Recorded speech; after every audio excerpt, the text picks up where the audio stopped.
변방인이라고 하는 개념을 갖고 특별히 하나님의 선교를 생각해 보려고 합니다. 저희 이 개혁주의 신학의 입장에서는 이 부속사라고 하는 개념이 굉장히 중요합니다. 오늘날 선교학을 여러 가지를 보면은 제 책에서도 언급을 했습니다만 굉장히 중요한 내용들을 많이 배웁니다. 그리고 또 저희 입장에서 다 망라하지 못한 부분들을 배울 수 있어서 참 좋은데 제가 지적했듯이 좀 아쉬운 부분이 보이는 것은 그 구속사라고 하는 그 차원이 좀 약해지는 것 같아요. 물론 모든 신학에서 구속사를 가장 중요한 주제로 다루고 있지는 않은 것 같습니다만 저희들의 입장에서는 하나님께서 그 인간을 이제 천지 창조를 하시고 이제 마지막에 하나님의 대리자로 하나님의 형상으로 인간을 창조하셨는데 성경이 우리에게 뭐 역사 기술서로 다 자세하게 설명하고 있지 않지만 분명한 하나님의 선교의 출발점을 정확하게 가르쳐 주고 있죠. 창세기 1장, 2장이 창세기 3장의 배경이 되고 창세기 3장에서 인간이 이 죄를 범하게 되는 그런 장면이 나오고 그리고 하나님께서 그러나 죄를 해결하시고 인간들을 회복하실 것을 약속하시는 여자의 후손을 약속하신 내용이 나옵니다. 그리고 이제 창세기 4장부터 창세기 11장까지를 보면은 그 타락한 인간의 그 길이 그 죄로 인한 그 죄악의 길들이 어떻게 전개되어 가는지를 아주 중요한 역사적 사건들을 이렇게 예로 들면서 그 가운데 죄의 흐름을 분명히 보여주고 있습니다. 이따가 좀 후에 또 그 부분을 잠깐 보기도 하겠습니다만 그렇게 하면서 사실은 그 변방이라고 하는 게 사회학적으로 또 뭐 여러 가지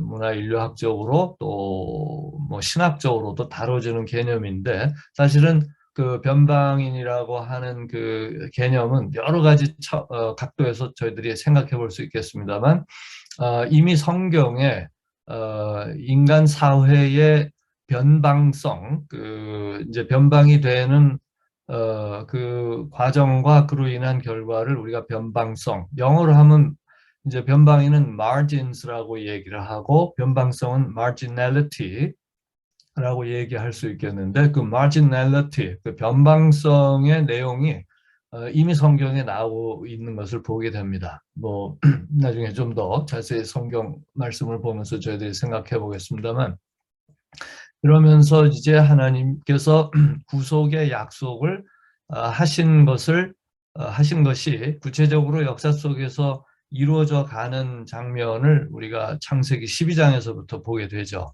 그래서 아브라함을 부르셔서 이스라엘 백성이라고 하는 굉장히 그 특수한 그룹을 그 민족을 선택하셔서 이제 당신의 선교를 진행하시는데 그 선교의 개념에 대해서는 이제 혹시 그 뭐 아직 제 책을 못 보신 분들은 참조해 주시기를 바라고요. 그래서 그 하나님께서 원하신 일들을 이루어 가시는데 그 원하시는 일들이 회복인데 그것이 그 다른 말로 하면 구속을 통한 회복입니다. 구속이 되지 않으면 회복이 안 되기 때문에 그냥 그 뭐 이슬람이라든지 다른 종교에서 얘기하는 것처럼 인간의 노력이나 또는 뭐 신의 자비로 그냥 회복하는 게 아니라 해결해야 될 문제가 있는 것이죠. 그것이 바로 뭐냐면 죄라고 하는 것입니다. 요즘은 이 죄라고 하는 이야기를 별로 사람들이 그 뭐 요즘뿐만 아니라 인류 역사가 그러겠지만 특히 오늘날 보면은 죄를 굉장히 싫어해요. 죄를 싫어하는 게 아니라 죄에 대해서 이야기하는 거를 듣기를 싫어하는 거죠. 지적받는 것도 싫고 물론 저희들이 뭐 사역을 하면서 참 조심스러운 부분이기는 합니다만 사실 이 죄라고 하는 것이 이 죄악 말고 죄학 the science of sin이라고 할까요? 그 아니면 뭐 죄에 대한 그 신학을 저희들이 굉장히 좀 더 심오하게 좀 들여다봐야 되는데, 오늘날은 그 인간이 그 죄악으로 인한 죄 때문에 발생한 여러 가지 사회적 모순과 갈등과 불평등과 이러한 이슈들로 인해서 그것을 해결하고 그것을 지적하고 난 뒤에 그 다음에 어떤 사회학적 방식으로 해결하고 제도를 통해서 이것을 개선하려고 하는 노력들이 있기는 하지만 물론 중요한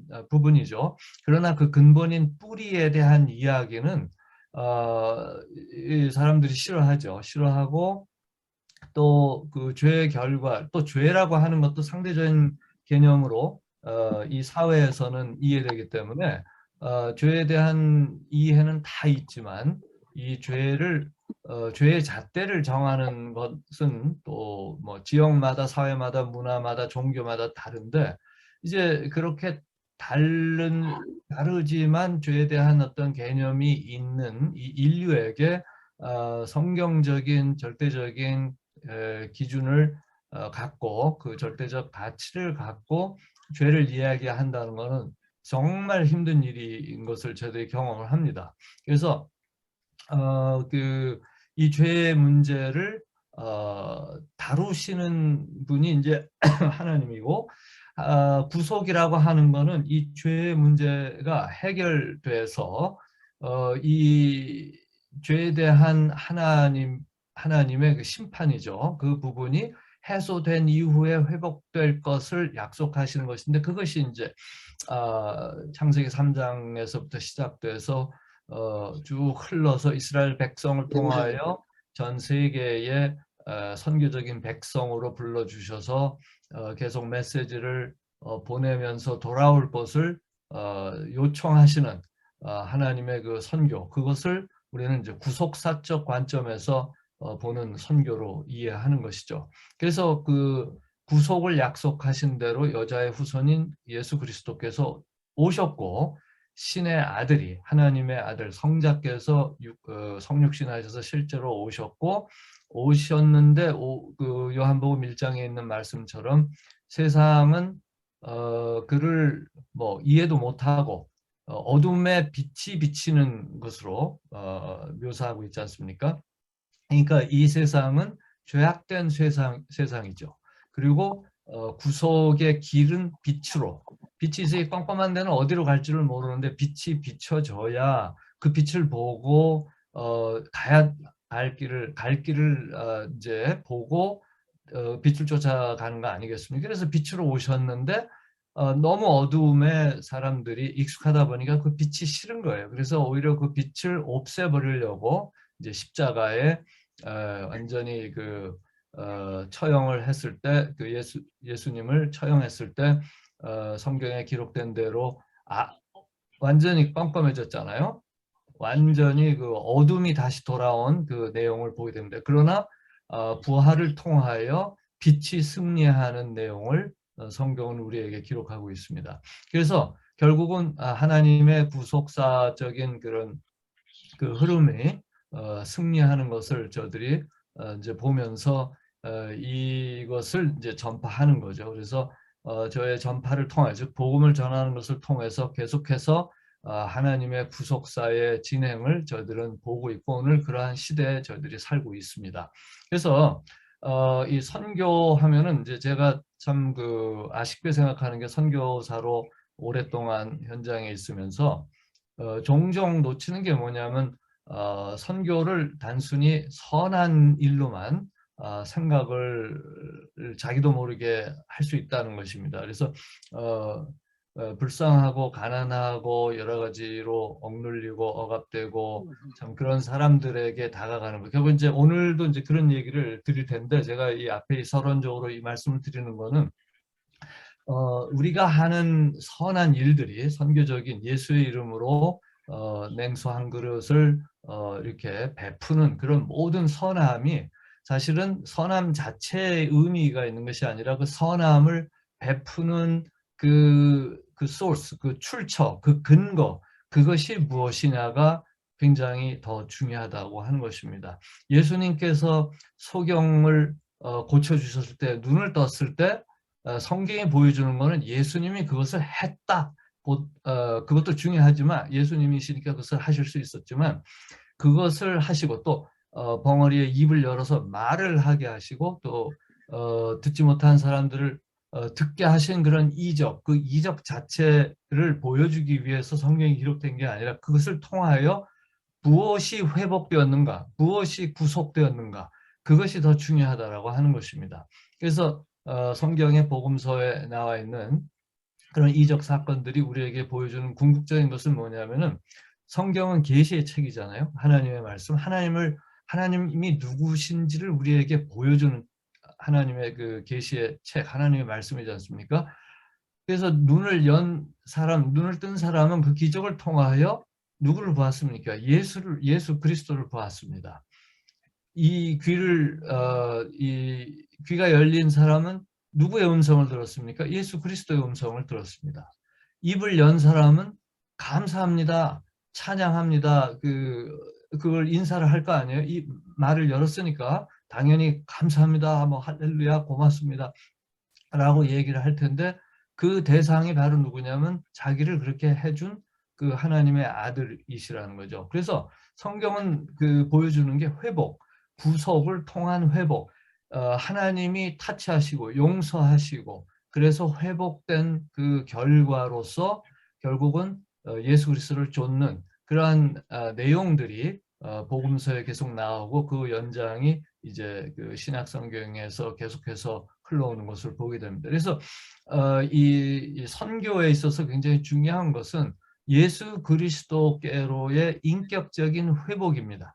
그런 인격적인 회복, 구속을 통한 그 대속의 은혜를 통해서 구속, redeemed 됐다. 그러니까 이게 완전히 씻겨진 거죠. 그 은혜로. 그래서 우리의 존재의 변화가 일어나서 하나님의 아들, 딸들이 되었다라고 하는 이것이 결국 이제 궁극적인 그러한 그 우리의 선교의 목표가 되겠죠. 그러나 이제 물론 하나님의 아들, 딸이 됐다 그래서 그걸 끝나는 건 아니고 제자도가 있어서 계속해서 성장해 가면서 이 세상을 하나님의 가치로 이제 살아가는 길인데 그래서 그리스도께로 돌아온 뒤에 그 다음에 예수 그리스도의 제자가 돼서 주님이 부르시는 그날까지 또 이 땅에 주님이 다시 오시는 날까지 사는 그 제자들의 제자도의 삶 자체도 또 변방성이라고 하는 것으로 설명이 될 수가 있습니다. 그래서 이제 변방성이라고 하는 것의 이 다중적인 다각적인 그런 이해를 저들이 좀 해볼 필요가 있습니다. 그래서 이 구속사의 이 구속의 역사를 성경에서 우리가 찾아보게 되면은 우리가 이제 뭐 사실 변방성이라고 하는 말이 그 생소하고 또 사회학자들이나 또그 에큐메니칼한 쪽에서 좀 쓰다 보니까 그 우리 이제 좀 보수적인 신앙을 갖고 또 개혁주의적인 입장에서는 잘 쓰지를 않는 경향이 있었던 것 같아요. 옛날에 뭐 하나님의 선교라고 하는 용어 자체도. 그런데 이게 굉장히 중요한 용어들인데 말하자면은 그게 이제 그러한 다른 차원 내지는 다른 측면에서 이해되면서 사용이 되는데 제가 보니까 굉장히 중요한 이 구속사의 개념이 빠져 있으면서 어떤 그 사역 자체를 설명하는 성격들을 이렇게 설명하는데 이 용어들이 사용되다 보니까 핵심이 빠져 있는데 그냥 내버려 두니까 이것이 이제 복음주의 입장에서도 안 되겠다 이제 싶었던 거죠. 그래서 1970년대에 70년대 80년대 복음주의자들이 뭐 존 스타트라든지 뭐 여러 저기 또 빌리 그레햄 목사님이나 먼저 이런 분들이 이런 그 개념들을 다시 찾아오자. 그래서 도로 이제 찾아오는 거죠. 그냥 내버려 두니까 그 개념 자체가 굉장히 중요한 개념이고 성경적인 개념인데 잘못 쓰이는 부분들이 막 그냥 돼서 남용이 돼가지고 오해가 되는 부분이 있으니까 그 단어를 찾아와서 새롭게 그 개념을 정리해가지고 복음주의적으로 사용하도록 그래서 그렇게 개념화된 것을 다시 저쪽에 있는 분들이 또 들으면서 그분들도 생각들을 좀 고칠 수 있도록 하는 계기가 이제 됐었던 거죠. 그래서 쭉 왔는데 그러다 보니까 아까 말씀드린 것처럼 이 개혁주의적인 입장에서 굉장히 중요한 이 구속사적인 이 성경의 그 흐름, 이 굉장히 중요한 신학적 이 흐름이 이 복음주의 입장에서도 좀 약화된 것을 이제 보게 됐다고 하는 거죠. 그래서 그 개념의 이 구속사적 신학적인 입장에서 우리가 지금 사용하고 있는 선교적 개념들 이거를 이건 다 틀렸다 그래서 없애버리고 우리가 새로운 개념을 갖고 와서 해결될 문제가 아니고 그 개념들을 부정확하거나 혹시 또는 뭐 오해되었거나 그다음에 조금 더 나아가서 부정확하거나 또는 불충분한 것들을 우리가 뭐 완벽해서가 아니라 굉장히 중요한 핵심 가치인 성경의 구속사적인 관점이 빠져 있는 부분들을 다시 이렇게 상기시킴으로써 이 개념들이 예수 그리스도의 십자가와 부활의 사건이 어떠한 의미인지 이게 단순히 그냥 죄 용서하시고 또는 우리 천국의 소망을 주는 어떤 그 상징으로 또는 어떤 표대로만 있는 것이 아니라 성경 전체가 이것을 중심으로 흘러가고 있다라고 하는 것을 다시 한번 상기시켜주는 역할이 우리의 역할이 아니냐 하는 그런 생각을 한다는 것입니다. 그래서 이 부분을 다루다 보면은 우리가 다시 한번 죄에 대한 이해를 하지 않을 수가 없습니다. 저는 요즘 그 연구하는 부분이 이제 저는 이슬람권 선교 쪽을 계속 했기 때문에 이제 꾸란을 보면서 이슬람의 그 죄의 개념이 이슬람에서 얘기하는 죄의 개념이 죄의 개념은 종교마다 다 있습니다. 어떤 사회든지 죄라고 하는 개념이 없는 사람들은 없어요. 그런 사회 문화는 없는데 그 죄를 어떻게 정의하느냐가 굉장히 중요한 선교적인 그런 영역들입니다. 그래서 이 사람들이 성경에 있는 대로 사도들이 유대인들에게 예수 그리스도에 대해서 얘기했을 때 다 마음이 찔렸다고 했어요. 그래서 마음이 찔려서 그럼 이제 우리가 어떻게 하지? 진짜 우리가 잘못했네. 지금까지 우리가 생각해 왔던 것이 이게 나쁜 것이다, 죄다라고 생각했는데 이게 그 이상이네. 구속이 필요하네. 구속이 필요하고 그 하나님이 그럼 우리를 구속해 줬다라고 하는 게 그럼 우리에게 좋은 소식이네로 들릴 수 있도록 설명해 주기 위해서 어떻게 우리가 접근할 것이냐. 이것이 이제 선교적인 특히 타문화권 타종교권에 복음을 전하는 우리의 선교의 사역에 굉장히 중요한 그런 이슈가 된다라고 하는 것입니다. 그래서 그 이 타종교나 다른 문화권에 있는 사람들이 생각하는 죄 개념, 그다음에 이 죄의 문제를 또 해결하려고 굉장히 나름대로 애를 쓰거든요. 그래서 이제 이러한 부분들을 이해를 좀 잘 할 필요가 있고 거기에 그분들이 이해하는 것으로 부족한 것을 얘기해 줄 수 있는 그 근거가 바로 우리가 얘기하는 성경에서의 그 구속사적인 하나님의 선교인 것입니다. 그래서 예수 그리스도를 중심으로 한 기독론적인 크리스톨로지컬한 기독론적인 어떤 그 선교적인 시각이 저희들이 성경을 보는데도 굉장히 필요한 것이죠. 그래서 이제 뭐 요 서론을 좀 길게 말씀을 드렸습니다만 이미 알고들 계시겠지만 요거를 다시 한번 생각하면서 요 시각을 요거를 우리가 바탕에 깔고 이제 변방성이라고 하는 내용을 성경에서 좀 찾아서 저희들이 좀 보도록 하겠습니다. 그래서 오늘은 좀 성경을 좀 같이 보는 시간을 다른 때는 제가 그냥 강의 위주로 했습니다만 성경을 또 같이 보는 시간들을 좀 갖도록 하겠습니다. 그래서 그 이미 말씀드린 것처럼 보면은 그 여기 그림에서 나와 있는 것처럼 우리의 손길을 필요로 하는 지역과 그런 그 변방인이라고 사회학에서도 얘기하고 또는 주변인이라고 한국에서는 번역을 했더라고요. marginal people 에 대한 내용들이 많이 있습니다. 그리고 성경에도 엄청 많이 나오거든요. 그래서 이런 것들을 통해서 하나님의 마음을 좀 더 저희들이 읽어볼 수 있는 그런 시간이 됐으면 좋겠습니다.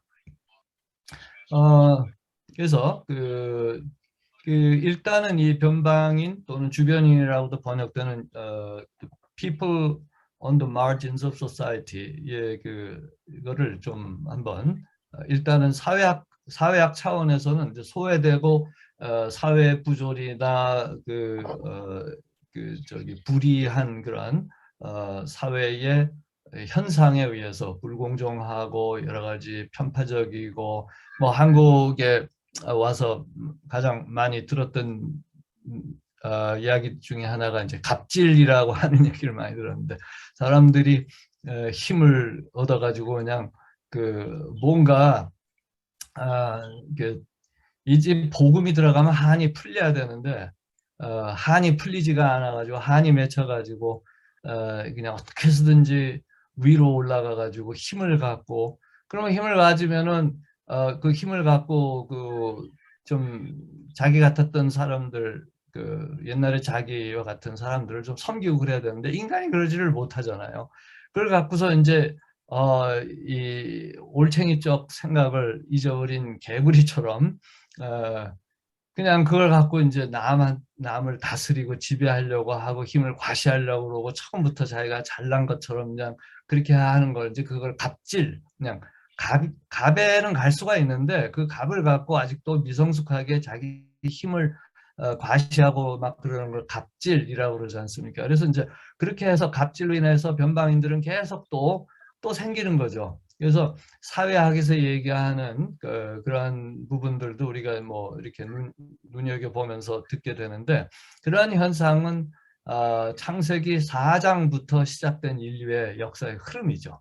그래서 예수님이 오셨을 때는 이미 그냥 깜깜해진 뭐 이미 정도가 아니라 인류의 역사가 깜깜하죠. 죄가 들어오면서 어둠이 들어온 거니까. 그런 세상에서 우리가 살고 있고 그런 세상에 우리가 선교를 하는 거죠. 그래서 이 신학적으로 선교를 얘기할 때 이 어둠을 얘기하지 않을 수가 없는데 우리가 이제 문화인류학적으로 선교 문화인류학적으로 사람들에게 찾아가는 선교 제가 앞에서 말씀드렸던 이전에 말씀드렸던 사람에게 가는 선교, 성육신적 선교 이런 선교의 실천적 차원을 많이 강조를 했다면 오늘 이제 말씀드리는 부분은 이제 좀 더 신학적이고 성경적인 부분에서 볼 때 결국 우리가 찾아가는 사람들은 어둠에 있는 사람들이고 우리 역시 어두운 데서 나와서 빛을 보았기 때문에 또 보고 있기 때문에 어두운 부분들을 찾아가는 거죠. 그래서 이 변방성이라고 하는 거는 우리가 뭐 이러한 용어를 써서 그렇지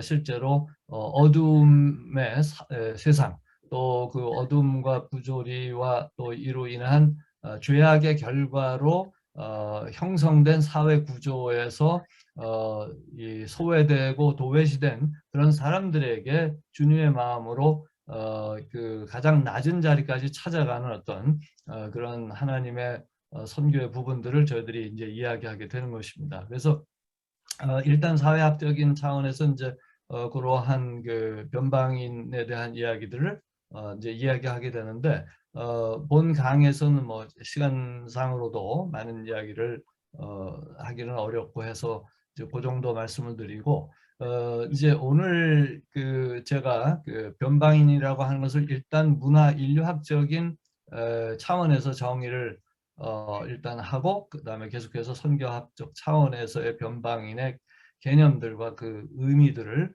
그 함의들을 얘기하도록 하겠습니다. 그래서 일단 그 문화인류학적인 정의는 여기 있는 것처럼 그 사람들이 속한 사회에 어떤 전통적 혹은 전형적인 문화 기준의 기준이나 또는 일반적인 사회 기대치가 있지 않습니까? 거기에 미치지 못하거나 거기에서 벗어나게 되면 변방인이 되죠. 그래서 그 전형적인 문화 기준이다 하는 거는 뭐 쉽게 말씀드려서 그 전형적인 문화 기준이 이게 좋은 것도 있지만 문화라는 것이 이미 이전에도 말씀드렸지만 좋은 면, 밝은 면도 있지만 어두운 면도 있지 않습니까? 그래서 좋은 부분들, 좋은 가치들, 또 성경에서 봤을 때 긍정적으로 보이는 부분들은 우리가 소위 상황화, contextualization 이란 말을 쓰잖아요. 그거는 이제 살려서 하나님의 그 공동체, 크리스천들이 계속해서 그것을 잘 살려서 긍정화시키는 데 쓸 수가 있겠지만 모든 사회의 문화를 보면은 어두운 부분이 있습니다. 하나님을 상실한 사회, 예수 그리스도가 주가 되지 않은 사회에 보이는 어두운 부분들이 있는데 그거는 이제 우리가 복음을 전함으로써 그 현지의 문화 내부자들이 이거는 진짜 우리가 바꿔야 되겠다 하도록 잘 유도해서 그것들을 버리도록 하는 부분들이 있지 않습니까? 그래서 이제 우리 사회 같은 경우에 또 보면은 그 유교에도 뭐 긍정적인 부분들이 많이 있지만 유교가 중국에서 들어와서 오랜 시간을 거치고 이제 이조 시대 때 들어왔을 때 이조의 그 정권의 합리화를 위해서 유교를 중국보다도 훨씬 더 계급화시키는 일들이 이제 벌어졌죠. 초창기보다도 후대로 갈수록 2조 500년 사이에 중간이 지나가면서 아마 뭐 영조 이후 좀 되지 않나 싶은데 점점 더 강화되면서 저도 그 좀 한국사는 조금 더 깊이 들여다봐야 되겠습니다만 하여간 분명한 거는 저도 이제 책에서들 보고 쪽 연구하신 분들 글들을 보면서 후반기로 갈수록 저기 왕권이라고 하는 것이 시간이 오래 갈수록 더 정치화되고 여러 가지로 뭐그 우리 한국에 있는 여러 가지 당파 싸움의 그 조선시대 때 있었던 것들로 인해서 점점 유교가 자기의 그러니까 정치적인 이권을 합리화하기 위해서 좀 학자들도 어용적인 그런 내용들을 만들어내고 이제 하지 않았겠어요. 그러다 보니까 이 그 양반 계급과 이제 상민 계급을 더 차별화하고 그리고 나중에는 거기에 부정부패가 있어서 나중에 돈으로 그런 어떤 계급을 사고 뭐 하는 여러 가지 일들이 있었지 않습니까? 그래서 어떻게 해서든지 이제 갑이 되려고 하는 그런 것들이 나중에 뭐 저희들이 개화되고 해방된 이후에도 그것이 어떤 계급 제도로는 남아있지 않지만 사람들의 마음 생각 속에는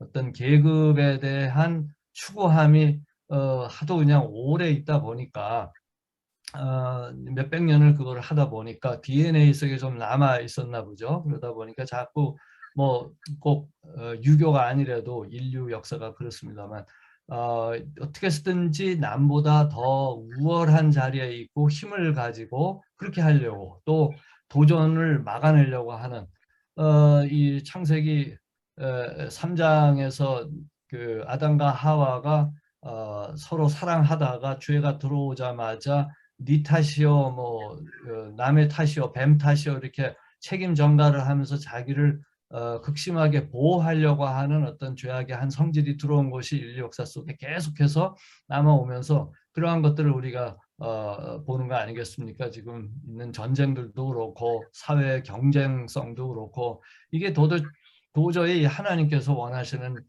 그런 모습이 아닌데 인간은 그 가운데서 살고 이제 이런 사회 속에서 이제 나중에 제가 말씀드리겠지만 성경에서 바빌론이라고 묘사하는 그 상징적으로 또 계속해서 선지자들이 사용하고 있는 그 개념에서 우리가 살고 있기 때문에 이게 선교지라고 하는 게 우리가 사는 이 세상이 선교지고 우리가 뭐 다른 지역으로 타문화권으로 가는 것도 선교지만 우리의 삶 자체가 천국에 속한 사람들이 이 지상에 사는 삶 자체가 바로 선교지에 사는 삶이기 때문에 이 땅에는 오늘도 읽은 이제 성경 구약의 말씀에도 마찬가지지만 이스라엘 백성에게도 계속해서 말씀하시는 것이 변방인이라고 하는 거예요. 즉 이 땅에 나그네가 되어 있다라고 하는 것을 계속해서 하나님은 상기시켜 주시고 있습니다.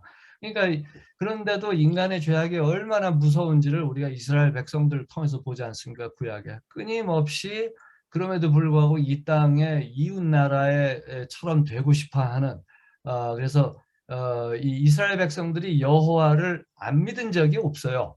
그런데 하나님께서 구약에서 계속 그 참 안타깝게 선지자를 보내서 메시지를 보내시는 내용은 어떻게 나를 섬기는데 너희들이 이렇게 바알을 또 섬기냐 하는 내용 아니겠습니까? 그래서 이 혼합주의적이고도 이중적인 충성을 가진 하나님의 백성들을 향한 그런 이야기. 그러니까 변방인이 되고 싶어 하지 않는다는 거죠.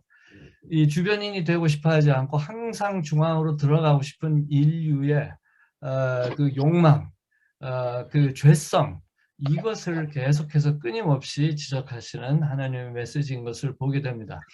그러다 보니까 사회 기대치라고 하는 것이 항상 그런 그 하나님의 가치에 기초한 것이 아니라 인류의 욕망에 기초한 그 가치 기준들이 많아요. 그게 뭐 저도 어렸을 때 한국에서 그 어린 이제 이렇게 꼬맹이였을 때 보면은 공부 열심히 하라고 그러잖아요. 공부 열심히 해서 저보고 검사가 되래요. 검사가.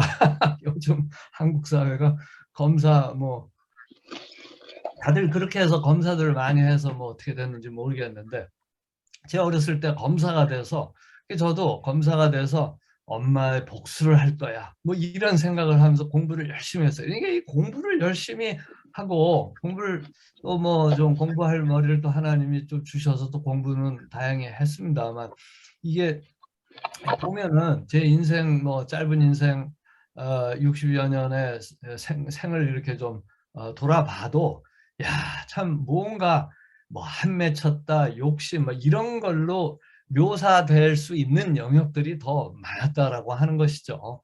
뭐 착한 마음도 있었겠죠. 그리고 착한 일도 했고 그래서 뭐 상도 받을 수도 있고 뭐 하는데 이 인간의 역사라고 하는 것이 이 참 성경이 이 쫙 빛이 돼서 이 빛이 쫙 비춰주면 우리의 어둠들이 막 드러나는데 보면은 변방인이 되고 싶지 않고 올라가서 힘을 갖고 그 뭐 요즘은 이제 뭐 대통령이 돼도 우리나라도 이제 선진 국으로 이제 대한민국도 이렇게 가면서 공직자에 대한 견제도 많아지고 이제 사회들이 이렇게 이제 숨겨진 것들이 좀 드러나고 그러니까 이제 공직자 되고 싶다는 것보다는 좀 더 뭐 연예인이 되고 싶다, 돈 많이 벌고 싶다 하는 쪽으로 그 학생들이나 젊은 사람들이 더 생각을 갖는 것 같은데 옛날에는 그냥 어느 위치에 올라가면 힘을 가지니까 다 어렸을 때 뭐가 되고 싶냐 그러면 대통령이 되고 싶다고 그랬단 말이에요. 왜냐하면 대통령 애들도 하는 게 힘이 중요한 거예요. 뭐 한국도 뭐 좀 와서 보니까 그 애들이 뭐 초등학교 애들이 그런데요. 너 몇 평집에 사느냐? 이게 그러니까 이 죄라고 하는 것이 이 사회에 이렇게 사람들이 이렇게 쪄들어서 사는 모습을 보는데 그래서 애들도 어려서부터 이제 그 경쟁사에서 이기기 위해서 부모들이 돈을 벌어가지고 애들을 학원에 보내고 뭐 이렇게 막 하는 거예요. 그래 우리 그 저기 이 조카 그 손주 애가 어렸을 때 학원을 다니니까 우리 조카 애가 그러더라고요. 이모부 얘도 이제 인생 끝났어요. 그럼 농담처럼 이 얘기를 한다는 거죠. 이제 4~5살 됐는데 유치원부터 가면서 학원 가면서 이제 아이들이 이 경쟁사에서 이제 찌들어면서 사는 거라는 거죠. 그래서 그렇게 해서 성장한 사람들이 과연 하나님의 선교에 진짜 자기를 비우면서 하나님의 선교에 동참할 수 있는 이 마음의 그 여지가 얼마나 있을까? 이게 굉장히 큰 오늘날 우리 교회가 부딪히는 그런 도전이 아닐 수 없습니다. 결국 이 선교라고 하는 것은 죄와의 싸움입니다. 근데 어떻게 싸우느냐가 중요한 건데 그냥 뭐 싸운다 그래서 어두움과 싸우는데 뭐 총을 들고 싸우겠습니까? 뭐 거기다 총으로 쏘면 뭐 어둠이 없어지는 것도 아니고 칼을 휘두른다 그래서 어둠이 없어지는 게 아니고 빛을 비추는 건데 그래야 어둠이 없어지는 건데 이 하나님의 선교의 방식은 오직 그 기독교의 복음 안에서만 우리가 볼 수가 있는 것이죠. 그래서 그 이 세상의 문화의 기준이나 또는 일반적인 사회 기대치 지금 이제 그 한국 사회를 예를 들어서 말씀드렸지만 그게 일반적인 기대치라고 하는 건 이제 설명을 자세히 안 드렸습니다만 그 문화인류학 시간에 강의 드렸던 것처럼 assumption 당연히 여기는 것으로 inculturation 어려서부터 배워서 문화화된 그 가치들입니다. 그런 것들이 쭉 쌓여서 아이들도 그래서 뭐 말로 설명은 못하지만 결국은 뭐냐면 힘을 갖고 싶은 거예요. 유명해지는 것도 힘을 갖고 싶은 그런 부분들이 있는 거고 인기 뭐 이런 것들이 이제 뭐 자기 실현을 위한 그런 부분들도 있겠지만 그 사회를 조금씩 더 알면 알수록 힘을 가져야 된다는 생각을 의식적인 것보다도 무의식적으로 갖게 되고, 그 힘을 갖지 못했을 때 좌절하고, 충분히 행복할 수도 있는데 힘을 갖지 못했다고 주관적으로 느낄 때, 이게 상대적인 거죠. 할 때는 쉽게 좌절하는 거죠. 아프리카에서는 요 정도면은 대한민국 사회에서는 좌절하고도 벌써 죽었는데, 아프리카에서는 사람들이 행복해하는 것을 저는 많이 보았습니다. 아프리카에서 사역하면서 제가 아프리카에서 제 삶을 드리는 부분들도 있지만 얻는 것도 엄청 많습니다. 진짜 이런 데서 진짜 하나님께서, 주님께서 가난한 자가 복이 있다라고 말씀하시는 것이 그냥 문자적으로 literally 얘기를 하더라도 작은 것에 감사할 수 있는 환경이 있다는 거죠. 물론 가난이 좋다는 얘기는 아닙니다. 불편한 거 많고 질병 많기 때문에 그래서 극복하면서 어떤 뭔가 그것을 깨쳐 나오려고 하는 몸부림들이 있는 건 뭐 당연히 그런 것들이 있죠. 그런데 거기서 뭔가 작은 거라도 얻어졌을 때 그 작은 것이 크게 보일 수 있는 그 마음이 진짜 복 있는 마음이라고 하는 것을 생각하게 되는 거죠. 그런데 그 사회 자체가 이게 뭐 이 선진국이 되고 문화 뭐 경제적인 수준이 높아지고 한다고 해서 사람이 결코 행복해지냐? 절대로 그렇지 않다는 거예요. 미국에서 이미 60년대 후반에 미국의 경제학자, 제 그 성함을 잊어버렸는데, 그분이 경제 성장과 행복이라는 것으로 행복 경제인가, happiness economics인가 그런 그 책을 썼고, 거기에 대한 그 이제 과도 이제 그쪽의 학문 영역도 이제 정리를 한 내용이 나왔습니다. 이미 우리나라 같은 경우에, 대한민국이나 이제 가난한 나라들 같은 경우에는 뭐 저기 부와 행복 이런 거 생각해 보기 참 어려운 그런 시절에 이미 미국이야 이제 북미는 앞서갔으니까 경제적으로 이제 그러한 고민들을 했다고 하는 것이죠. 그래서 그 내용들을 보면은 그분의 그 이론에도 다 리서치를 해보니까 경제적으로 성장했다고 그래서 결코 행복하지 않다라고 하는 것이 이제 그분의 경제학의 그 결론으로 나온 것을 보게 됩니다. 그래서 그 어떤 전통적인 문화 기준과, 이제 제가 여기서 두 가지를 얘기를 들었는데, 전통적인 문화 기준, 전형적이거나 전통적인 문화 기준과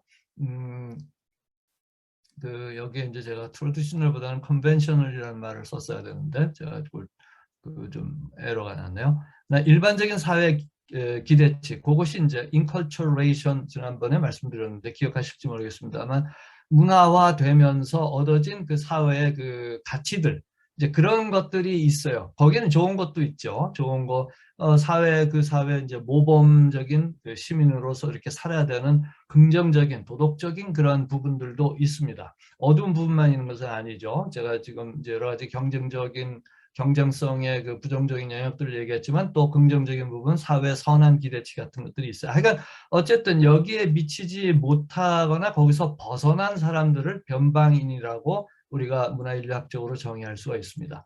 나중에 말씀드리겠지만, 그리스도인이 되게 되면은 그 사회의 전형적인 문화 기준, 또 전통적인 기준과 또 그 사회 기대치에서 벗어나는 부분들이 생깁니다. 선함에도 불구하고 그 기대치에서 벗어나면서 변방성이 형성이 돼요.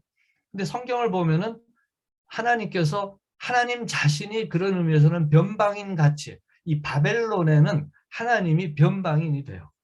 그런데 그 변방인의 그 하나님의 변방성을 따라가다 보니까 이 사회에 변방인을 잊게 됐는데, 성경의 부속사를 보면은, 성경의 부속사의 전체 흐름을 보면은 물론 그 메인 라인에 있는 사람들을 쓰시지만 동시에 사회적으로 변방에 있는 사람들을 통해서 구속의 역사를 이루어 가시는 것을 본다는 거죠.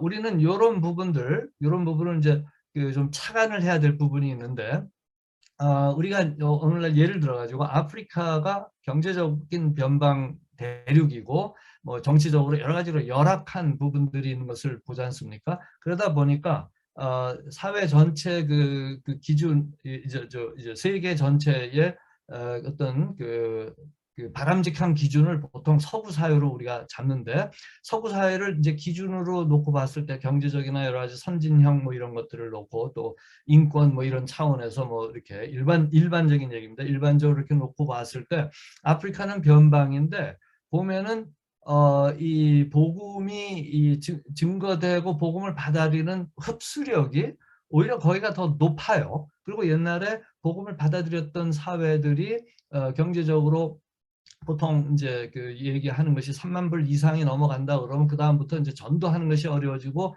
교회가 디클라인 된다라고 하는 이제 통계들이 나와 있는데, 그걸 뭐 이제 우리는 당연한 걸로 여기는 것이 아니라 이것이 우리에게 도전이 된다라고 하는 것이죠. 그래서 이 변방성이라고 하는 것이 굉장히 그 하나님의 구속사의 중요한 역할을 하고 있다는 것을 보면서, 우리가 변방인이 되었다고 하면 변방인 된 것을 우리가 부끄럽게 여기거나 그것에서 벗어나려고 하기보다는 오히려 그것을 통하여 하나님의 구속사가 이루어 가는데 우리의 삶이 어떻게 드려질 것인가를 고민해야 된다고 하는 것입니다. 그것이 이제 선교적 고민이 되는 것이죠. 제가 제 제자들 중에 이제 뭐 우리 선교사님들이 이제 저희 학교에 와서 공부를 하시니까 그 백인 선교사님들도 학생으로 종종 많이 오세요. 그래 옛날에 이제 노르웨이에서 온 루터교 선교사님이 이제 제 제자가 있는데, 저한테 이제 공부하고 다시 노르웨이 오슬로로 돌아가서 거기서 루터교의 선교부를 담당해서 전체 책임자로 이제 사역을 하고 있는데, 저를 이제 초대를 해서 제가 거기 가서 청년들 집회 한번 하고, 그다음에 이제 교회에서 설교도 하고 특강도 해드리고 했습니다. 그런데 노르웨이의 그 존스턴이 쓴 그 통계라든지 아프레이션 월드 같은데 보면은 기독교가 95%인가 그렇게 나와요. 요즘은 이제 그 난민들이 많이 들어가 그래서 인구의 변화가 좀 있겠지만 아직도 뭐 90% 이상으로 아마 나올 겁니다. 그런데 실제로 현장에 가서 보니까 복음주의적인 사람들이 우리가 생각하는 그런 예배를 드리고 주일에 모여서 진짜 진하게 신앙을 나누고 예배를 드리고 찬양을 하고 그러는 거에, 그거는 예배라고 하면 안 된대요. 예배는 보면 교회들은 텅텅 비어 있어요. 건물들만 유럽 뭐 가보시면 아시겠습니다만 이렇게 돼 있고, 그래서 이제 사람들이 거기서 드리는 예배는 복음적이지도 않고 뭐 이제 그냥 형식적이고 사람들도 없고, 뭐 유아 세례나 결혼식이나 장례식 때만 이제 주로 사람들이 많이 모이는데, 근데 사람들이 복음에 목마른 사람들이 모이는 그런 예배가 있어요. 저녁 때 하더라고요, 주일날. 그런데 그거는 예배라는 말을 쓰지를 못하고 기도회다 이렇게 하더라고요. 그래서 가서 참석을 해봤더니 이렇게 그 교제 모임식으로 하고 예배 의식이 굉장히 그 자연스럽게 이렇게 하는데, 그게 진짜 그 소위 말하면 이제 거듭난 중생한 크리스천들이 모이는 모임이에요. 그게 몇 프로 정도 되느냐 했더니 한 3%? 그때 3%라고 들었던 것 같아요. 그렇게 많지가 않대요. 그러니 한번 생각해 보십시오. 그리고 이제 또 하나 더 예를 들면 이제 이 우리 그 오이빈 목사인데, 이 오이빈 목사님이 제자가 거기서 이제 책임자로서 프로그램을 만든 게, 이 사람은 굉장히 복음적인 사람이에요. 루터교 안에 있으면서 굉장히 이제 복음적인 이제 형제고, 그 무슬림들 가운데서 사역하다가 이제 저한테 와서 공부를 하신 분인데, 이 목사님이 뭘 생각했냐면은, 이 고등학교 졸업한 다음에 대학으로 가기 전에 이제 뭐 거기서 국가에서 막 다 대주고 굉장히 부유하니까 그래 하는데, 프로그램을 만들어서 대학 가기 전에 사회 경험을 하고 타문화권 경험을 해볼 필요가 있다. 그래서 이제 변방이 있는 아프리카의 이 젊은 학생들 18살, 19살 먹은 이제 젊은 학생들을 모아서 대학 가기 전에 타문화권 경험을 한 몇 달 하도록 하는데, 이제 거기를 제가 있는 케냐로 잡아서 했어요. 그래서 거기 자기 선교부에 보내서 이렇게 학생들이 현지 교회도 방문하고 또 문화 체험도 하고 하는데 저보고 와서 계속 강의를 좀 해달라고 그래가지고 학생들이 거의 다 끝나서 집에 가기 전에 문화인류학 강의를 하면서 그동안 있었던 걸 좀 정리해 주는 걸 좀 봉사를 했었습니다. 근데 그때 이제 학생들한테 제가 꼭 물어보는 게 케냐에 와서 뭐가 좋았냐 하고 이제 물어보죠. 물어보면은 뭐 그 학생 중에 한 학생이 대답하고 다른 학생들이 막 고개를 끄덕거리는데 제가 굉장히 뭐 충격까지는 아니었지만 상당히 하긴 놀랐어요. 이게 뭐냐면은 뭐 그러려니 했었지만 실제로 들었는데 케냐에 와서 하나님 이야기를 마음껏 해서 너무 좋았대요. 그래서 제가 깜짝 놀랐어요. 아니 노르웨이는 기독교 국가인데 거기선 그럼 하나님 얘기를 못 하네. 하나님 얘기하고 신앙적인 얘기를 하면 애들이 놀린대요. 근데 기독교 국가의 95%뭐 그런 거예요. 그러니까 그게 기독교 그 nominal Christianity죠. 그런 어떤 명목상이었던 기독교 그냥 문화가 돼버린 거기에 그래서 왕따를 당한다는 거죠. 말하자면 거기서 좀 신앙적인 얘기를 하고 이게 우리가 그쪽의 문화 내부를 잘 몰랐을 때 바깥에서 볼 때 뭐 물론 기독교적인 어떤 가치나 그런 것이 그 사회 도덕의 밑에 저변에 깔려 있는 그런 그 역사를 많이 갖고 있는 건 사실입니다만 개인적인 신앙 표현이라든지 이런 것들이 제한될 정도로 이 그쪽에서 얘기하는 그 기독교라고 하는 것은 굉장히 굳어버린 어떤 참 너무 안타까운 그런 데가 이제 되어 버린 거죠. 그래서 거기서 이제 신앙 고백을 하고 그 전도를 하려고 그러면은 왕따를 당하는데 그 왕따가 바로 뭐예요? 변방인이 되는 거잖아요. 그런 게. 그래서 그러한 사회 기대치라든지 이런 것들이 그러니까 우리가 이 통계 나오고 이런 것들로 그 사회 내면에 깊이 들어가기 전에는 이 바깥에 나온 걸로 내부 사정을 정확하게 알지 못할 때가 많습니다. 어쨌든 그래서 이제 그러한 이 변방성이라고 하는 거를 우리가 여러 차원에서 볼 수가 있다는 거죠. 그게 그 사회적 변방인들에 대한 어떤 정의를 이렇게 한번 내려본다면은 이미 이제 말씀드린 것처럼 그 예들을 이제 들어볼 수가 있는데 뭐 우리 뭐 이민 사회에서 저도 뭐 LA에서 이민 목회를 해보면서 많이 이제 경험을 하게 됐고 많이 봤습니다만 뭐 인종과 언어 차원에서도 그 변방성을 우리가 느끼고 뭐 오늘날 지금 현재 이렇게 또 미국 사회를 비롯한 이제 북미 사회에서 캐나다 상황은 어떤지 전 정확하게 모르겠습니다만 이제 북미 미국에서도 있는 여러 가지 그 인종 문제가 새롭게 등장하고 코로나로 인해서 헤이트 크라임이 이제 많아지고 하는 이제 이런 것들을 보면서 인류의 어떤 죄성이 특히 상황이 어려워지거나 자기들이 넉넉하고 널널할 때는 굉장히 착해지는 것 같은데 뭔가 위기에 크라이시스에 직면하게 된다고 하면은 죄성이 그대로 드러나는 그때에 사실 변방성이 또 더 이렇게 빨리 가속화되는 이렇게 형성되는 것을 또 보게 됩니다. 그래서 특별히 뭐 요즘 같은 경우에는 이미 산업혁명 이후에 농경사회에서 이제 산업사회로 넘어가면서 더 가속화됐던 그런 변방에는 들은 경제적인 차원에서 더 많이 생기는 것을 보게 되죠. 그 다음에 이제 같은 것이지만 파워를 추구하는 어떤 그 힘을 추구하는 데서 엘리티즘이 발생하게 되고 그 다음에 이제 그래서 힘 있는 사람들 중심으로 주류 사회가 만들어지면서 비주류라고 하는 것들이 이제 생기기 시작하죠. 그래서 무엇을 갖고 주류를 만드느냐, 그 다음에 내가 어떻게 하면 주류 속에 들어갈 것이냐 하는 것이 이 세상에서 사람들이 추구하는 그런 가치들이라는 거죠.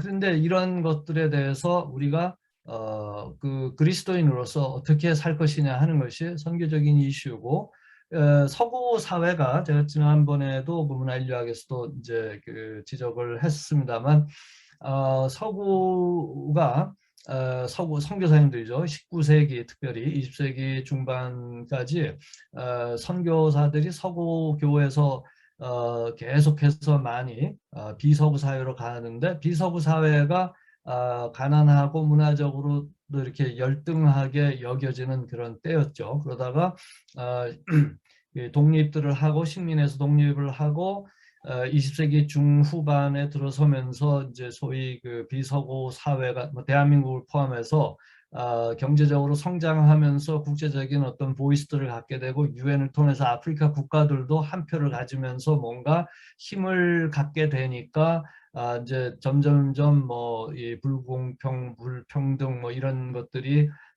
이 어떤 사회적인 그 표면 위로 올라오면서 사람들이 조심하기 시작하면서 이제 옛날 같은 것들이 없어지고, 심지어 선교 사회, 선교계도 보면은 저희 학교도 그래요. 저희 학교가 아프리카 분들에 의해서 시작한 신학대학원이었지만 83년도에 개교를 했는데, 그때는 인력이나 재력이 아무래도 많이 부족하니까 저희 학교 같은 경우에 아프리카의 그 엄청난 대륙에 서구적인 어떤 그 수준의 그 신대원 MD 과정을 가진 학교로는 영어권에서 거의 유일했어요. 그 다른 뭐 조그조그한 그런 신학교들이 있었지만, 그리고 이제 불어권의 중앙아프리카 한 군데가 있고, 그래서 두 개가 아프리카 복음주의 연맹에서 시작한 두 개 프로젝트인데, 이게 이제 영어권 학교는 이 케냐에서 시작을 해서 이제 제가 거기 있게 됐습니다만, 그래서 그렇게 해서 쭉 시작을 했을 때 이제 인력 지원을 영국 분들, 독일 분들, 이제 미국 분들, 선교사님들, 교수님들이 오셔서 해서 제자들을 길러내고, 이제 그분들이 학위를 받고 이제 테이크 오버하는 일들이 계속 됐고 이렇게 됐는데, 이제 얘기들을 들어보면은 그때 있었던 분들, 저보다 먼저 오셨던 분들 얘기들을 들어보면은 그때 벌써 이제 83년이니까 그 이전에 그 80년대 이전 70년대까지의 그 선교 현장의 상황하고는 굉장히 많이 다른 거죠.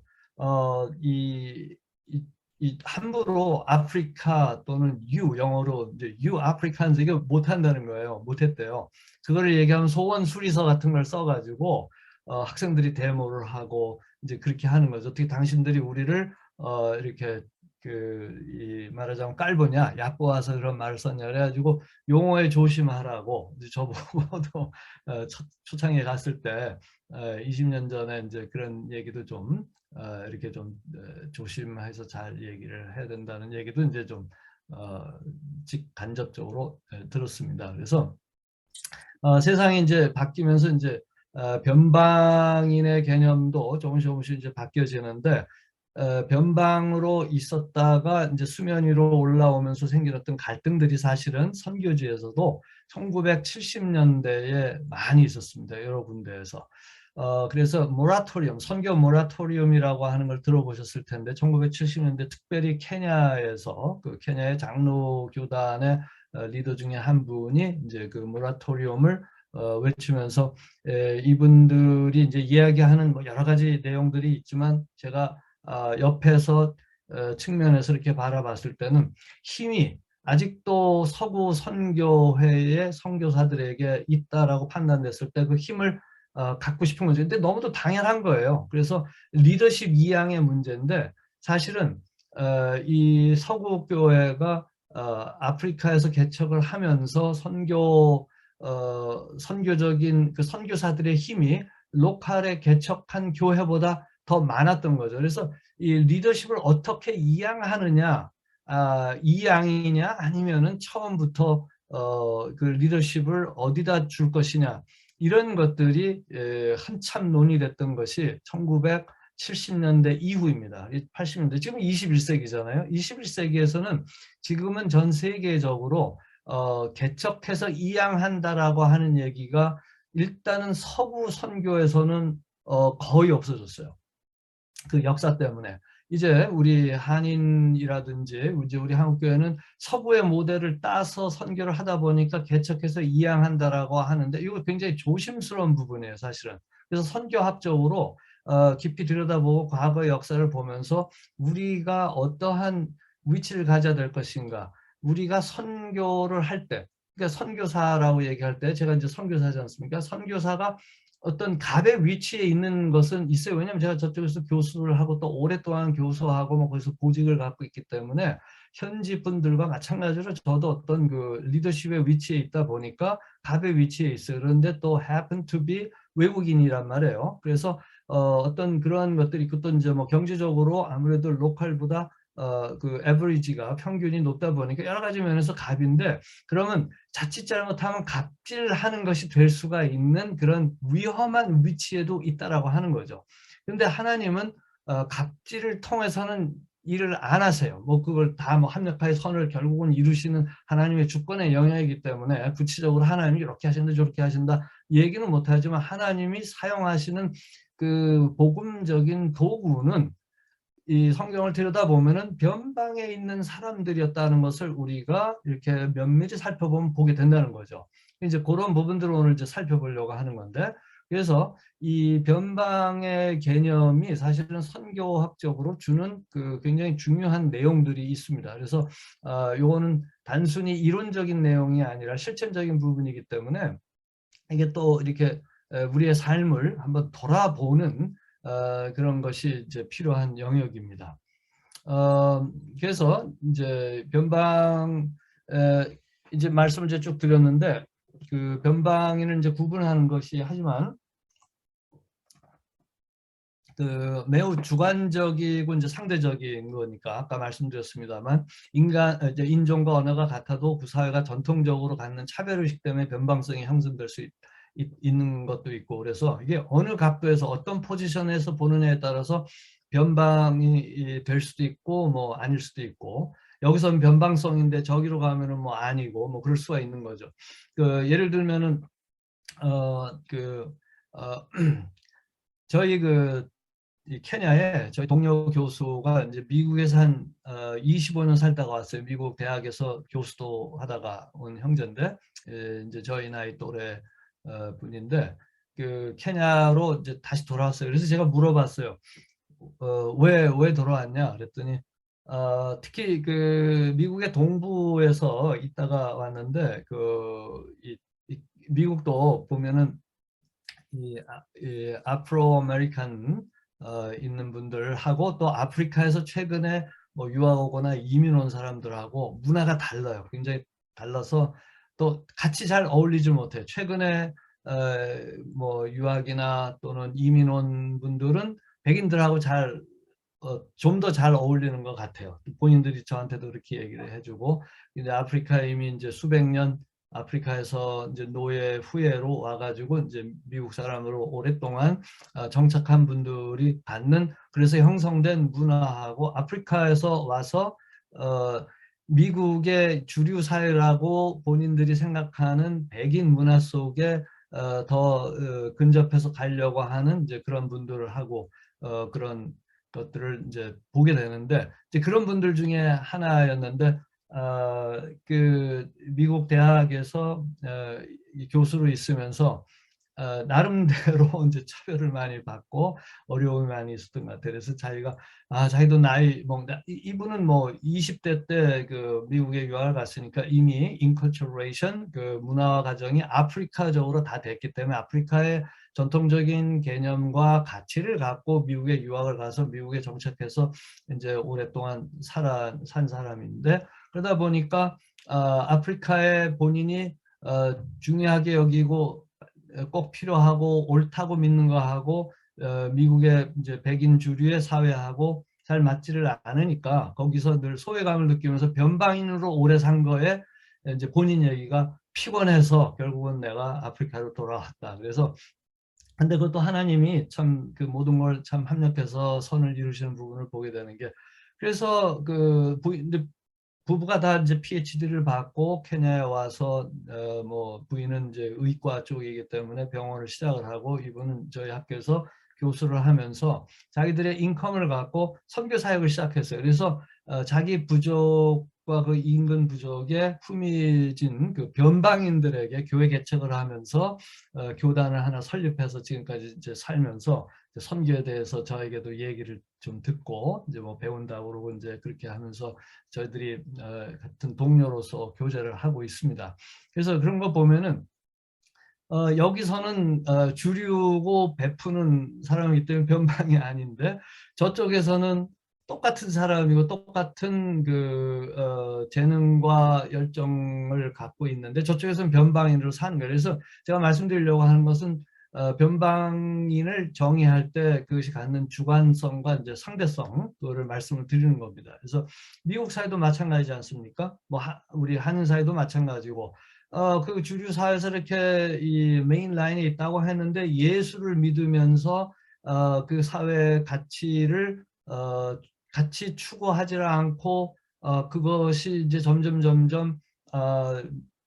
그렇게 가치 있게 여기지 않기 때문에 다른 행동을 할 때 이제 소위 왕따가 되는 거죠. 면방인이 될 때 그로 인한 사회적인 불이익이라든지 또 이 세상의 가치 기준으로 봤을 때 충분히 더 많은 것을 가질 수 있고 위치를 갈 수 있는데 그것들을 포기하고 이 자리에 머물러 있는 경우가 많지 않습니까? 뭐 여러분들의 이야기일 수도 있고 저의 이야기일 수도 있고 하는 그러한 변방성을 복음 때문에 갖게 된 것이 하나님께서 그 부속사적 선교를 이루어 가시는데 굉장히 중요한 그 어떤 요소가 되는 것을 보게 된다는 것입니다. 그리고 실제로 사회학적이든 문화인류학적이든 전 세계를 보면은 소위 변방인이라고 얘기하는 사람들이 majority예요. 대다수예요.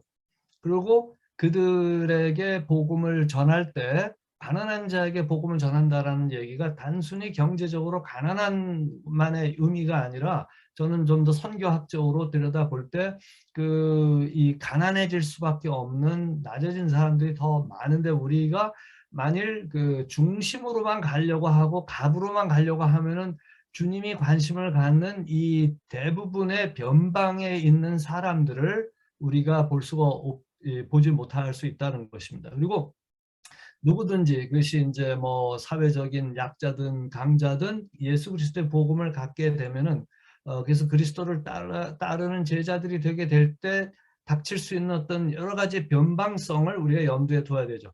그렇기 때문에 소위 그 번영 신학이라고 하는 prosperity gospel이라고 하는 거는 사실은 이 주님의 부속사적인 선교에 어떻게 보면은 많은 부분에서 하나님이 축복해 주시고 하나님이 맡기시는 거죠. 축복이 아니라 사실은 모든 게 하나님께로 왔으니까 우리가 우리에게 맡기시는 거죠. 맡기셔서 이 맡긴 걸 갖고 주를 위하여 우리가 쓰고 사용하는 거죠. 그러면 뭐 얼마든지 부를 우리가 가질 수 있고 하나님이 주실 수 있는 건데 그거를 내가 갖는 거로 요거를 어떻게 그냥 싹 이렇게 그 트위스트를 하는 것이 이제 이게 바로 자기 자신을 섬기도록 어떻게 하나님이 마치 우리에게 그냥 복 주시고 뭐 그냥 우리가 하나님 편이 아니라 하나님이 우리 편이 되도록 만드는 것처럼 그래서 하나님은 좋으신 분, God is good 뭐 이런 식으로 얘기하는 것이 이제 위험한 그 번영 신학적인 그런 내용이 되겠죠. 그래서 이 변방성은 복음과 함께 고난을 받는 그런 영역에서 우리가 볼 수가 있기 때문에 변방에 있는 사람들, 아직 복음을 몰라도 변방에 있는 사람들에 대해서 측은한 마음을 갖고 접근하는 것은 바로 하나님의 선교적인 마음이라고 하는 것입니다. 그래서 그 본 강의에서 이제 변방인과 변방성의 개념은 그 문화인류학 차원에서 이미 말씀드렸는데 선교학 차원에선 하나님이 사용하시는 부속사적인 선교의 도구라는 그 개념으로 말씀을 드리려고 하는 것이죠. 그래서 여기서 하위 문화라고 하는 것을 뭐 간단히 말씀을 드리면 그 인류학에서 이제 subculture는 구조라기보다는 people들을 가리키는 거예요.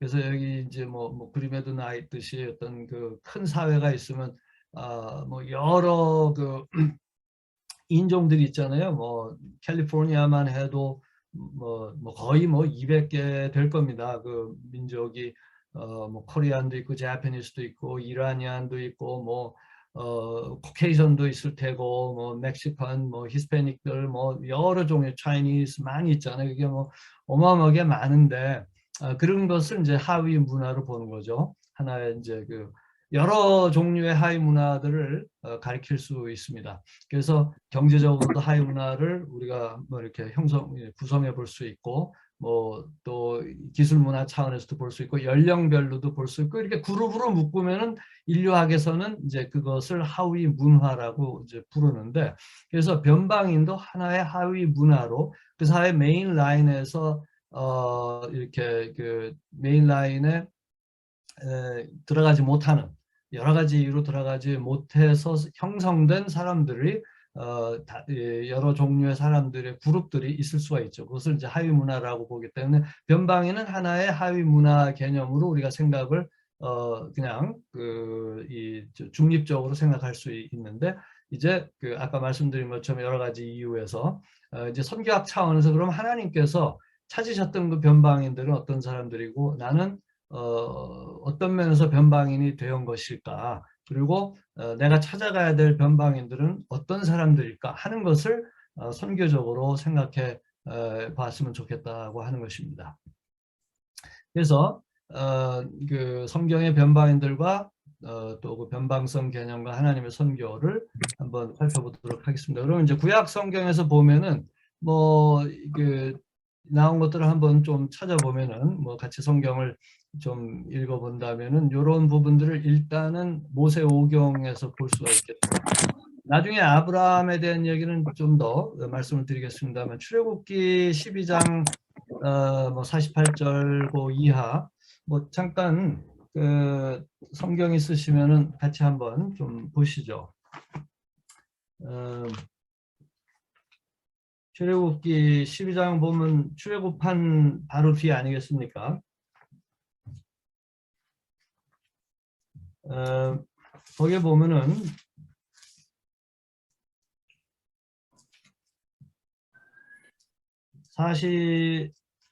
12장 48절 49절 보면은 처음부터 그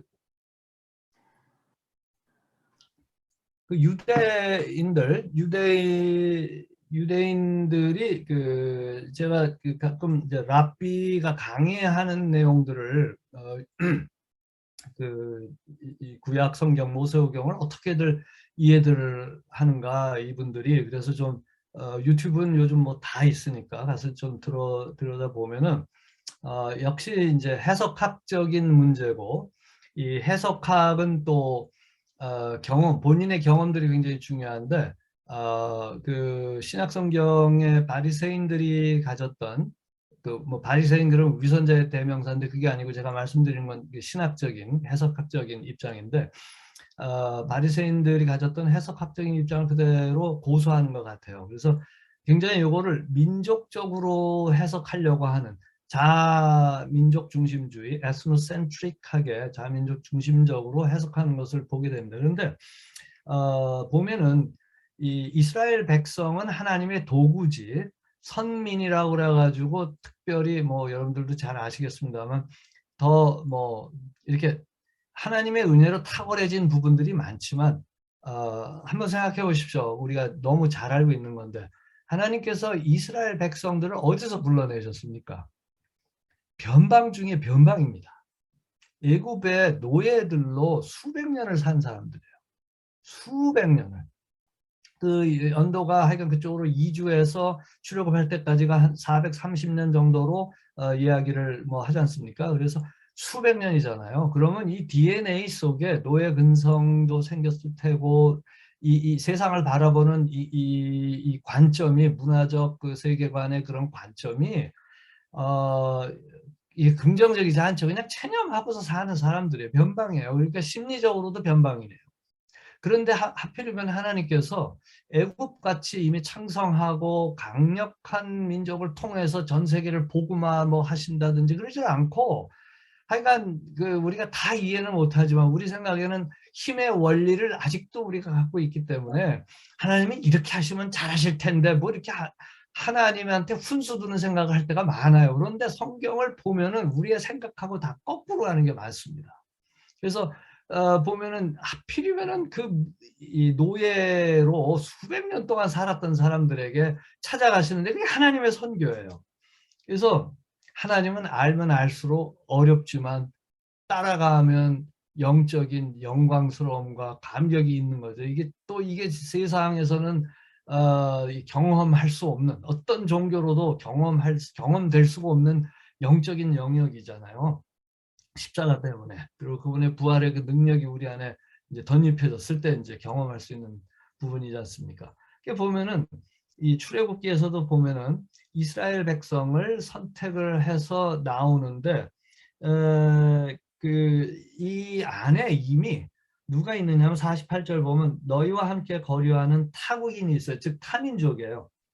여호와의 유월절을 지키고자 하면은 할례를 받아요. 조건이 뭐냐면 할례는 상징이 할례 자체가 그 사람들을 뭐 이렇게 뭐 트랜스포머 해주는 것이 아니라 그것이 약속이에요. 내가 하나님을 따르겠다 하는 거죠. 그러니까 우선순위가 유대인이 되는 건데 그 유대인이 되는 그 그룹에 이렇게 들어가는 이게 유대 민족 이스라엘을 보면은 뭐 이따가도 이제 보시겠습니다만 이 혈통적으로 비유대 민족 12지파 레위까지 13지파 있는 그 외의 사람들이 많지 않습니까? 그래서 굉장히 이 이스라엘 민족 자체가 선교적인 공동체고 처음부터 하나님께서 불러내셨을 때 이들을 통해서 해 가실 어떤 의도 때문에 이 민족을 선택하신 건데 그것도 하필이면은 다른 민족이 아니라 노예로 수백 년 동안 DNA가 그 당시에 인류 역사 속에서 가장 오랫동안 노예로 살았던 민족을 선택하셨다는 것이 이게 제가 비교 종교학들 이렇게 좀 강의하면서 타 종교 뭐 그런 것들을 이렇게 보고 그러면은 그거 없어요. 다 우월한 데서 출발하려고 하지. 이런 데는 없습니다. 근데 변방 중에 변방인이 이스라엘 백성을 데리고 나오면서 이제 지금 여기 성경 구절들에서 제가 강조하려고 하는 건 뭐냐면 하나님이 끊임없이 이스라엘 백성들에게 너희가 어디서 나왔는지를 기억하라. Remember where you're from. 어디서 왔는지. 즉 너희들은 노예되었던 애굽에 종살이하였던 너희를 불러내신 나 여호와가 말하노니 이게 굉장히 중요한 성경의 복음적 테마입니다. 그리고 그것이 선교의 메시지인 거거든요. 그래서 이게 뭐 단순히 예수 믿고 천국 가는 내용이 아니잖아요. 이게 우리가 누구인지를 확실하게 해주는 이 복음의 완전히 클린징아웃, 복음이 우리 전체의 이 잘못 이해하고 있는 하나님에 대해서 나 자신에 대해서 세상에 대해서 잘못 이해하고 있는 것을 완전히 거풀을 벗겨주시고 씻겨주심으로 하나님의 시각을 갖게 해주는 것이 이제 복음의 능력인데 그 보면은 그것이 예수님 오신 뒤에 있었던 메시지가 아니라 처음부터 출애굽할 때부터 아니 이미 창세기 때부터 있었던 얘기인데 출애굽하면서 나오는 메시지가 바로 이제 그렇다는 것이죠. 그래서 타국인이 여호와의 유월절을 지키고자 할 때 할례 받고 이제 그렇게 지키도록 해라. 그는 본토인과 같이 될 것이다. 이제 될 것이나 할례 받지 못한 자는 먹지도 못한다. 그래서 조건을 할례에 걸지만 그 할례가 갖는 상징은 바로 예수 그리스도의 구속인 거죠. 그 다음에 49절 본토인에게나 너희 중에 거류하는 이방인에게 이 법이 동일하다라고 하셨습니다. 그래서 이 변방인들을 동일하게 보시는 하나님이 자기 계시를 하시는 거예요. 자기를 보여주시는 당신을. 너희가 선민이라고 생각하고 너는 특별하다고 생각할지 모르지만 하나님이 보실 때 동등한 거예요. 동일하신 거예요. 그것이 하나님의 선교적인 안목입니다. 근데 서구 사회가 서구 교회가 그러지를 못한 부분들을 지금 반성하고 있지 않습니까? 19세기, 20세기 초중반까지의 선교가 뭐냐면 문화 우월주의적인 시각에서 여러분들도 우리처럼 돼야 됩니다. 이렇게 됐는데 그때 우리는 하나님을 섬기는 우리라기보다는 문화적 우월감을 갖는 그 우리였거든요. 그래서 이것이 하나님이 가지시는 그 복음주의적인 복음적인 그 시각이 아님에도 불구하고 인간이기에 참 연약한 그런 부분들이 있었는데 그 당시에 몰랐다가 나중에 선교학자들이 돌아보면서 제가 말씀드린 것처럼 선교학은 반성학이라고 그랬잖아요. 이 신학의 이제 가장 젊은 영역인데 돌아보니까 실천에 있어서 우리의 태도가 성육신적이지 못했던 그런 부분들인데 이 성경에 이걸 보면 하나님의 시각을 보고 우리가 과연 하나님의 시각을 가졌나 살펴본다면 하나님의 시각은 똑같다는 거예요. 그래서 이스라엘 백성, 본토인, 거기에 거하는 그 거류민들, 타국인들, 외국인들, 나그네들 하나님 보실 때 똑같다라고 하는 것이 계속해서 반복돼서 나오는데 그것이 바로 하나님의 선교적인 시각이라고 하는 것입니다. 그리고 뭐 23장 9절도 보면은 그 뭐 같은 메시지들이 계속 나오는데 너는 이방 나그네를 압제하지 말라. 너희가 애굽 땅에서 나그네 되었은즉 다시 이거 상기시켜 주시잖아요. 나그네 사정을 아느니라. 그러니까 이걸 계속해서 선지자 때에도 계속해서 그러니까 저 왕국 시대에도 계속해서 이 얘기를 하세요. 레위기도 뭐 보시면은 유명한 19장에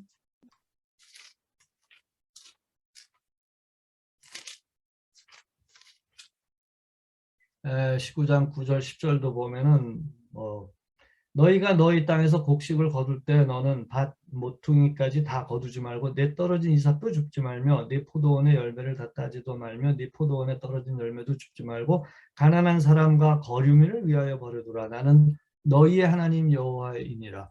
이때 나는 너희의 하나님 여호와니라 할 때 요 여호와가 갖는 이 언약의 그 신명칭이잖아요. 언약의 하나님의 뜻이잖아요. 요거는 출애굽을 항상 상기시켜 주시는 말씀입니다. I'm your God, Yahweh, 저호바라고 하는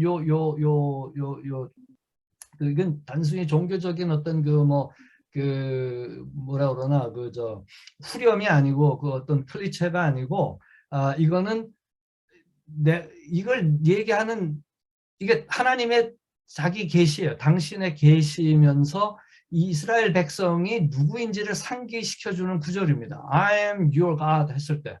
그리고 내가 거룩하니 너희도 거룩하라는 말씀이 계속 나오잖아요.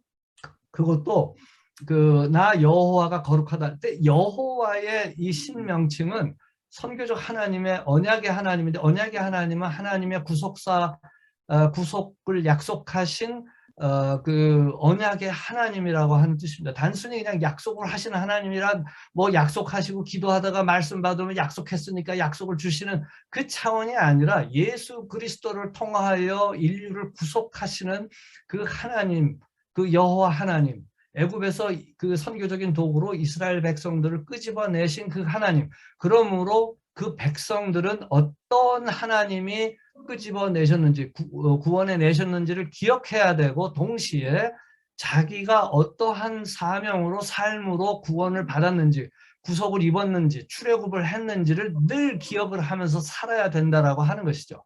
이것이 바로 여호와가 우리에게 주는 그 이름이 신명칭이 우리에게 주는 이스라엘 백성과 또 신약의 우리 그 하나님의 백성 교회에 주는 그 뜻입니다. 그래서 이게 뭐 이슬람권 선교할 때 참 하는 게 이름이 알라냐 여호와냐 이 신명칭의 그 배경을 모르고 얘기를 하다 보면요 이게 대화가 안 돼요. 그래서 성경을 읽고 왜 그런지 이걸 해주는 작업을 하기 위해서 같이 성경 읽어보자고 하는 것이 굉장히 중요한 전도적인 접근입니다. 그래서 어쨌든 여기서 그 하나님은 나는 너희 하나님 여호와다. 그러므로 너희는 나그네 됐을 때를 생각해라. 애굽에 종살이 했을 때. 그러므로 너희 가운데 있는 사람들 중에 나그네 되고 연약하고 사회 약자들을 생각을 해라. 그래서 그 겸손함에서 하나님의 구속의 역사가 이루어져 가는 것을 우리가 본다라고 하는 것입니다. 그래서 이제 뭐 레위기에 그런 내용들이 쭉 나오고 민수기로 가보면은 여기 신명기까지 하고 쉬도록 하겠습니다. 민수기 9장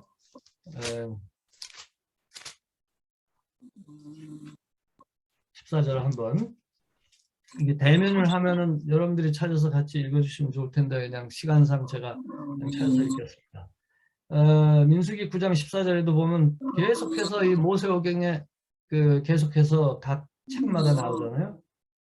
만일 타국인이 너희 중에 거류하여 여호와 앞에 유월절을 지키고자 하면 유월절 율례대로 그 규례를 따라서 행할지니 거류민에게나 본토인에게나 그 율례는 동일할 것이니라. 계속해서 얘기가 나옵니다. 신명기 1장 그 16절도 그 나중에 여러분들이 뭐 이미 보셨는지 모르겠습니다만 한번 쭉 이런 배경에서 한번 성경을 더 보시기를 바랍니다. 1장 16절 17절도 보면은 내가 그때 너희의 재판장들에게 명하여 이르기를 너희가 너희의 형제 중에서 송사를 들 때 쌍방간에 공정히 판결할 것이며 그들 중에 있는 타국인에도 그리할 것이라. 경제적인 것뿐만 아니라 사회적이고 법적인 부분에서도 똑같아야 될 것을 말씀을 하죠. 재판은 하나님께 속한 것인즉 즉 하나님의 시각을 염두에 둘 것을 얘기를 합니다. 너희는 재판할 때 외모 보지 말고 귀천 사별 없이 듣고 사람의 낯을 두려워 말 것이며 스스로 결단하기 어려운 일이 있거든 내게로 돌리라. 이제 이제 모세를 통해서 이제 얘기를 하시는 거죠. 재판은 하나님께 속한 것이다.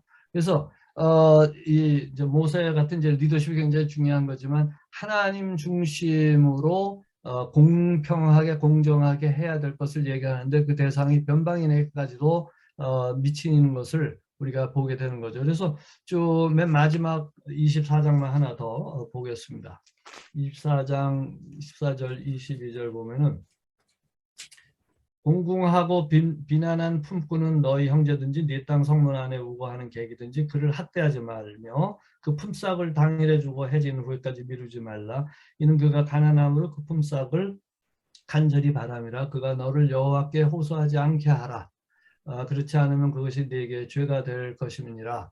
뭐 이렇게 하면서 쭉 내려오는데 그 22절을 보면은 이제 요 말씀을 쭉 하면서 그 고아 과부를 위해서 그것들을 남겨놓고 네가 뭐 가질러 잊어버렸네 그러면 가질러 가지 마라 두라 뭐 이런 얘기도 나오고 뭐 그 남은 건 객과 그 이방인 뭐 저 스트레인저들 그다음에 고아 과부를 위해서 남겨두고 뭐 이렇게 쭉 이렇게 얘기를 하고 22절에 또 다시 똑같이 그 패턴이 항상 이렇습니다. 선지서도 같은 패턴이 나오는데 너는 애굽 땅에서 종되었던 것을 기억하라. 이러므로 내가 네게 이 일을 명령하노라.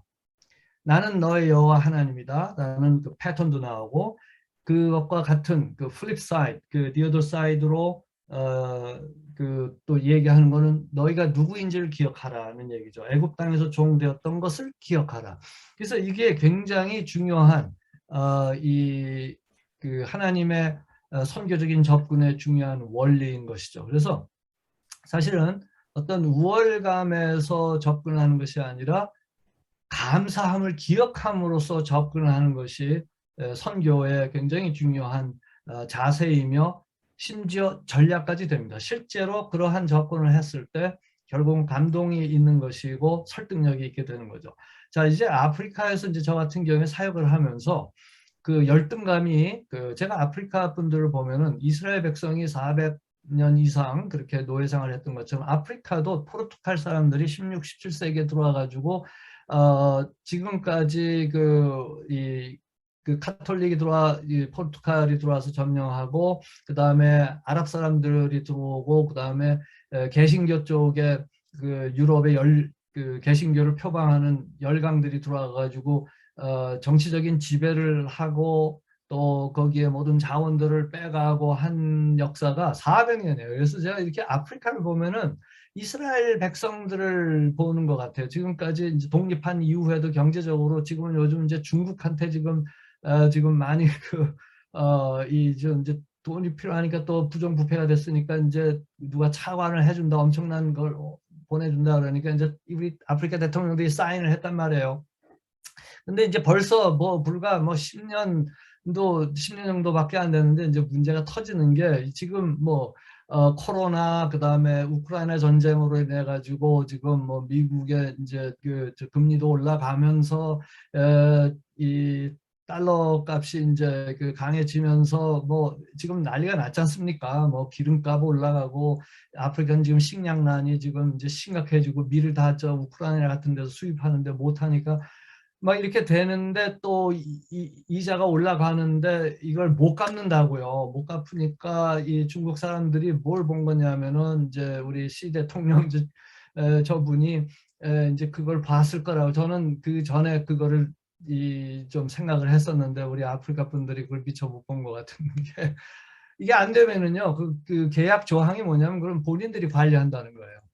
그렇게 해서 점점 열악해지는 거기 가운데서 오늘날 그 좀 아프리카 교회가 점점 더 어려운 그런 그 사태를 직면하는데 선교적인 접근이 똑같은 원리를 갖고 이 참 이스라엘 백성과 같은 어떤 그런 모습들을 보는데 진짜 영적인 출애굽이 무엇일까? 여기에서 이 역할을 할 수 있는 사람들은 어떤 힘의 포지션에 있는 사람들이 아니라 아프리카도 가난하지만 교회들이에요. 그래서 이 교회가 어떻게 선교적으로 동력화하고 또 이슬람이 굉장히 강력하게 그 숫자도 늘어나는 이때에 어떻게 교회가 이 선교 사명을 감당할 것인가 하는 것은 굉장히 쉽지 않은 오늘날 21세기의 선교적 과제가 됩니다. 그래서 뭐 너무 장황한 말씀을 드린 것 같습니다만 이 변방성의 원리는 굉장히 중요한 선교적 원리이고 성경에서 우리가 볼 수 있는데 다시 한번 우리가 돌아보면서 이것을 어떻게 현대 상황에 적용할 것인가가 선교학적 숙제가 되겠습니다. 여기까지 하고 총장님 쉬었다가 할까요? 예, 잠깐 우리 화면 좀 잠깐 키시고요. 사진 한번 찍겠습니다.